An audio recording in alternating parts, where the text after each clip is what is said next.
Hope Podcast with the beautiful savage Jonna Craven sitting next to me. We need to get our buttons. No, buttons this, pal. Shut up. How are you doing today? I'm good, buddy. Hey, you know what we tell everybody? What's that? If you tuned in for your normal Christian marriage podcast, This you go ahead and ain't click it. off now. But if you want to hear some people that Jesus totally radically changed and saved a crazy marriage and Here got we them are. into recovery, we are those people. This is it. This is the one. Let me put this up a little bit here. How you about feeling that? today, Jeffrey? I feel great. My name is David, not Jeffrey. Jeffrey. My middle name is Jeffrey. David Jeffrey Cravens. I call him that when he gets in But trouble. what about this cup right here? Come here. Give me a good one on this. You see this? Strider Designs. My boy Derek made that for us. Got one of my quotes on the back. Fire. I love it. Jonna's got a blue one. I got a red blue one. one. I love it. It's dope. And I tell you what, since he made that for Keeps me, it cold too, man. since he made that, I love it. we have that cup everywhere we go, don't we? Jonna always has them filled with water with lemon. Facts, bro. Because I don't drink nothing but water with lemon in it. Because you know why? Because I'm on the Mediterranean diet. Because I have a heart condition. It ain't funny, Well, true. you're funny. but I really do, and it's how many actually how many working. pounds are you down? About What have we been on the diet for? A week now? No, yeah, I'm like 12 pounds. No, a lot. Yeah, but how many days? You haven't been. No, it's a week. It's been over a week. No, we went Tuesday. Buddy, I'm not here to argue. Oh, I know, because I win that. No, it's been over here. Submiss women. We're going to talk about submissive We're women equal, today. my guy. We're equal. Oh, boy. What scriptures have you been reading? No, today what we're going to get into here, first off, I want to thank everybody who's been liking, subscribing. Our subscriber count has jumped big time since we went on the road, which is awesome. Let's go.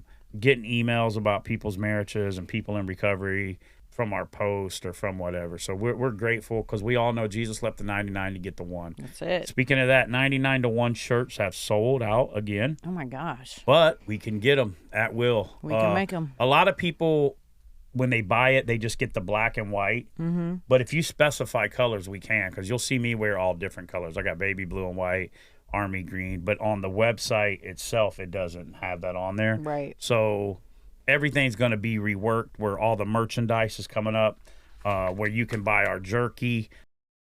Sold out of it, waiting on shipment to come in. We're going to have these cups for sale. There's going to be some other recovery-based things, hats, all of it. So just be looking for the new Vamped website. I know I've been saying that for about 2 years now, but One day it's going to happen. I try to do everything, and I'm not good at designing the shopping part, but the merchandise is, all in-house stuff, Can't be good at everything, bud. No, I'm not know? good at a lot of things, you know what I mean? Oh, But I'm working shut on it, it. because we know that marriage works 100% of the time if you do it God's way. And that's what we are. We're real hope for real people, because we serve a real Jesus. And it all starts a little bit of hope. You got to be relentless with it. And I don't care what you're going through out there right now. Don't let the devil tell you that it's time to tap out. Don't let the devil tell you it's time to give in. Actually, it's time to press in. Sometimes we think when we're in the middle of the storm that we miss God, when really we're right there with God. So hang on no matter what you're going through. And I can tell you that from real life. That's it. That's so true, man. But so what I wanted to start here today, it's you can't make me, but I can be persuaded. And what this is strong will isn't rebellion. It's potential waiting to surrender. There's a lady named, I believe her name is Cynthia Tobias. I believe I've seen her on Focus on the Family. And she's a retired police officer. Yeah. And really good speaker, really funny. But she's talking about in relationships and in marriage how we do stuff and why we rebel, and you can't make me do anything, Right. and you go a lot of times, anytime you say something about marriage, men automatically go to the, well, wife's supposed to submit, right, and all this. But there's times that I have to work on this. I'll give you, for instance, something simple. John and I was leaving a restaurant, and I was like, grab the doggy bag or whatever. It's probably mine. Well, it was yours, but we were all getting up. I was like, grab that, and you looked at me like, Excuse me? yeah, like what? How about please grab that, or hey, Where's your will you grab manners? that? Okay, will grab that? Okay, like anything. A little more gentle, my Well, guy. and that's the thing. Strong will. You take two strong-willed people, and you always hear this. It's not what you say; it's how you How you say it. right? So you can't be made, but I can be persuaded. Strong will isn't rebellion. It's potential waiting for surrender. I love that. And point one is strong will isn't a problem. It's a purpose. Scripture, 2 Timothy 1:7, for God did not give us a spirit of fear, but of power, love, and self-control. And we're quick to push our will. What do you think about that? About the whole you can't make me, but I can be persuaded? I think that's so true because, I mean, so many times people just don't like when somebody tries to make them do something, you know? Whereas if you look at it in a different angle, like I'm not trying to make you do something, but hey, here's an idea. You can take it, leave it, throw it back, but it might be in your best interest to take it. I'm just saying. Well, when you submit it to him, right, like two people submit their wills to God, then it builds instead of burning something down. Ooh, you see what I'm saying? Yeah, I love that. So you start to go like, what's there something in our marriage at a time that we used to be so strong-willed about? Then when we surrendered it to God, we started to grow. I think for you and I, we both we wanted our point to be right? Like in an argument, when in fact, both of us could be right, you know, just taking a step back and looking at it in the other person's perspective, because that's so important. It's not just, hey, this is what I think and you need to accept it, because that's not a good, healthy way to be. Well, no. And it's, you know, especially if you go in doing that, you're going to push somebody away more than anything. Absolutely. They're not going to listen up. They're going to be like, nah, whatever. You know what I mean? Yeah. I mean, I think another thing, strong will is, you know, somebody being in control of the money, somebody being in control of the sex, or somebody being in,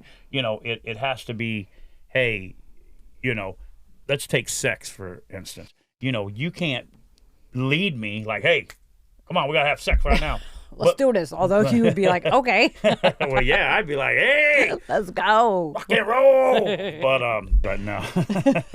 but you know, because a man's number one thing is be respected. Absolutely. Two is sex. Very seldom does a man and a woman want to have sex at the same time. Right. Very seldom. Right. If you find them, that's a unicorn, lasso them, keep them. It's going to be fun. But very seldom does that libido match up, right? You know what I mean? Right. The way it is. Now, some women have the drive like men, but very seldom. Very few. I didn't plan on this being a sex talk. Unless they're taking that testosterone. But that's one of those things. Hey, my testosterone was good in my test. But you know, let's just take the you can't make me, but I can be persuaded. Right. You know, that's something that a lot of marriages don't talk about. No. You know, and it goes into, they do expect it, but it also goes into so many people, you know, they go through past traumas and they feel like they weren't in control to things that had happened to them. So now they are going to be in control, which actually can cause you a lot of harm as well. Especially a woman. And you know, knowing a lot of people who listen on here know our past and what both of us have went through as trauma, you know, whether it be whatever. And God made me a very strong-willed woman. Thank God he did. But I've had to learn to, you know, use that for his good, not just for what I think. Well, it can cause problems in a relationship. Absolutely. You know, if like somebody punishes people by not having sex with them, you know, there's been times we've went through that and we've had to work on that. I'll say that God has, and we're just using this as one, you know, one, there's so many different things. Real talk. Yeah, that we've overcame that in a lot of areas. I mean, even, you know, you're tired or a lot of stress and I turn on a little Marvin Gaye. You do? No, I don't like Marvin Gaye. I'll turn on like, when this happened, I'll be like, everybody's I'm joking. I don't see nothing wrong. I love Jesus. But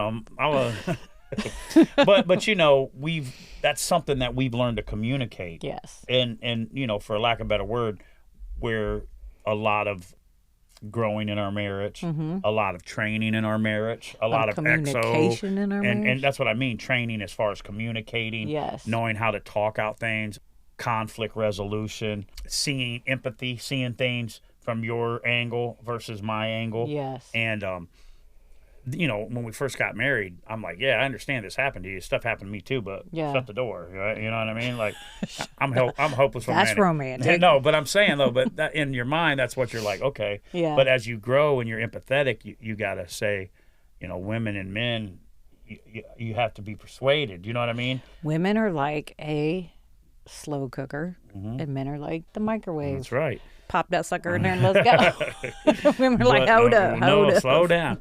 But the thing is, it's like, in that, over the years, especially like the last 3 years, I'd say, even really, where we've talked about it and say, hey, look, babe, I got needs, you got needs. I got you're gaps, the only you story. got gaps. Yeah, you take Rocky Balboa. Remember, his brother goes, "What do you like my sister anyways?" I guess you got gaps, I got gaps. Together we fill each other's gaps. Are you filling the gaps in your marriage? That's the way God's called it to be. That's it. But and so we started talking about stuff, even our sex life, and we started saying, "Hey, this needs to happen," and this is, Jimmy Evans said it. He's like, when you get married, they say, that's all he wants. He's a nut. He's a weirdo, And it's like, no, that's the way God designed it. You're the only store I can shop from. Right. You know what I'm saying? Right. I don't like when the shelves are empty. Yeah. You dig? No. I dig, Pony Boy. You dig the way you dig those sunsets. The way you dig sunsets, Pony Boy. Stay gold. Michael Cardell, I love you. Shout out to Michael. But, we started talking about that. Yeah. And for a lack going by this, I couldn't make you do anything, but once we started talking and you started seeing the way God designed it, and we started walking out the 4 laws of love: priority, pursuit, partnership, purity, then it started changing. Because then we could talk about it, and you didn't look at it like, this guy is a nut. That's all he has on his mind, right? And then it starts to make it, and it starts to also the way God unified the marriage. Right. And that's just one thing, sex. It can be finances.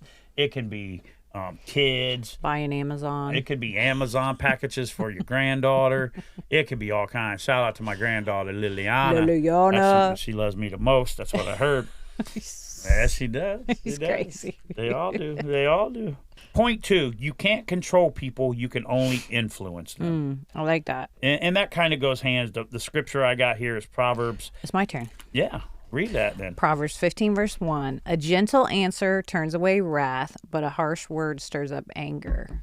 Man, that's so true. Because how many times, if we gotten in a fight or you're upset about something, and if I come at you with the same energy, it's not going to go well, I mean, Jimmy Evans even says it, that you can change a spirit with a different spirit. That's right. That's good. You can't change somebody, but you can lead them. Yes. By example. Yes. Right? Yes. And, we have a thing that hangs in our bedroom.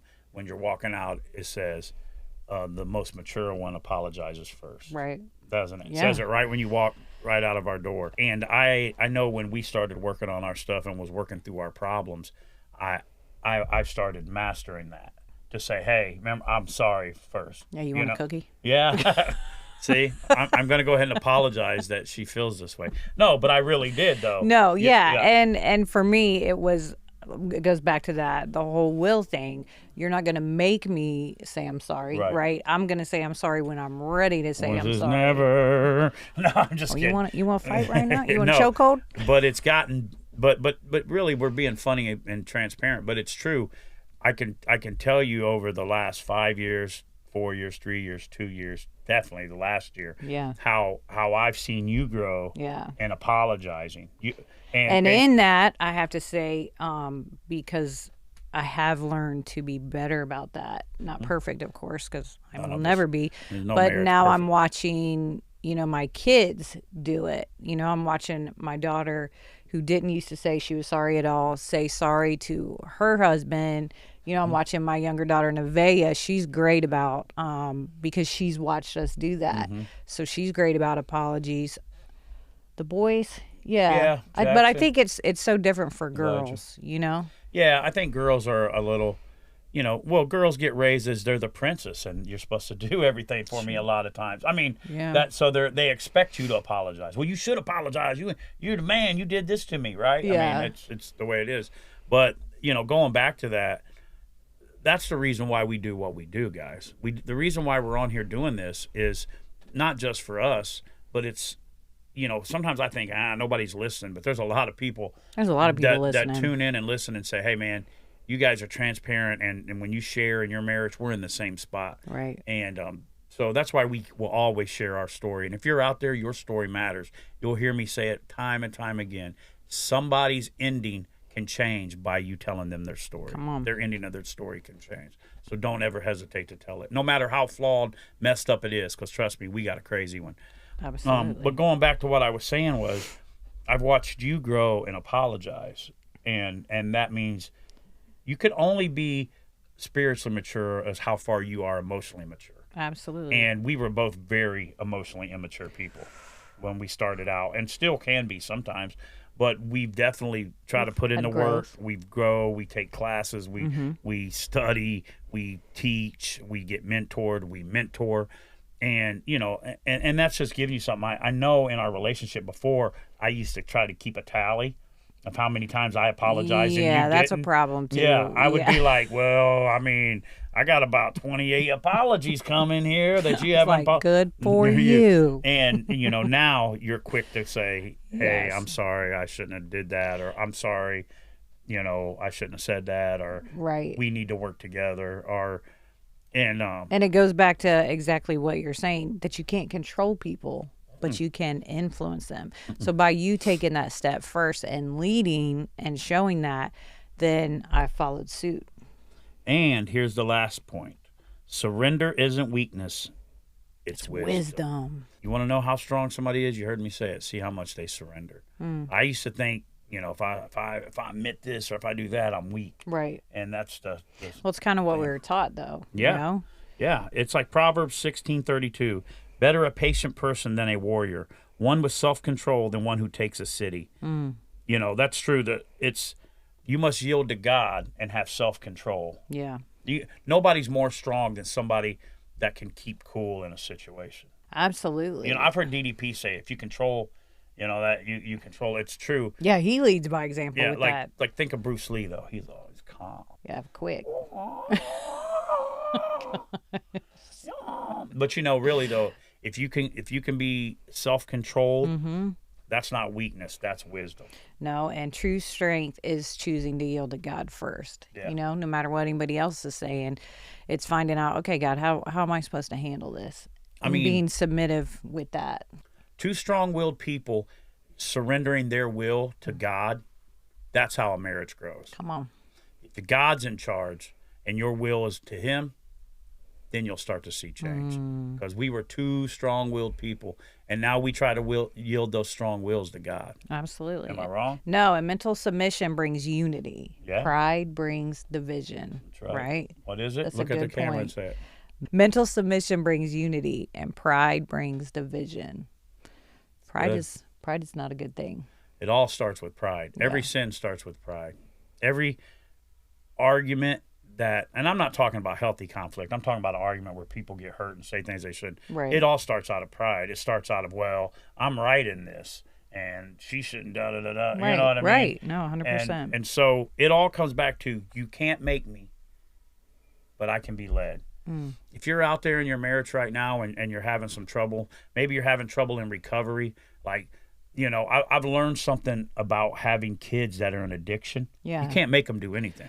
My mom couldn't make me do anything. If it was up to my mom, I'd have been serving God my whole life and be bigger than Billy Graham. She probably already thinks I'm bigger than Billy Graham when I preach at my home church. But because I love my mom, she thinks. But to her, I am, right? You know what I mean? Yeah, you set the moon and the stars. Yes, I did. Took just a week to make the moon and the stars. Okay. But how we doing on time over there, my man? Steve-O! We good? All right. So we're going to go down here. We're going to check out. We're trying to keep these short, keep them to the point. Here's the point to go away. Strong-willed hearts don't need to break. They just need to bend toward God. When your will lines up with his, that's when peace replaces power struggles. Remember that. Surrender doesn't shrink your strength. It gives you direction. Surrender doesn't shrink your strength. Let's go. It gives you direction. I said surrender does not shrink your strength. It gives you direction. Say that 5 times fast. Surrender doesn't shrink. That's good. But no, we love you guys. Keep tuning in, keep watching. But listen, in your marriage, if you're having some problems, maybe somebody's trying to be the boss all the time, there's only one boss, and that's Jesus. This is a partnership. That's it. It's John and David partnership. Jesus is the boss. No time to floss. Jesus is the boss. No time to floss. I preach the cross. I reach the lost. We're out of here. Peace. Peace.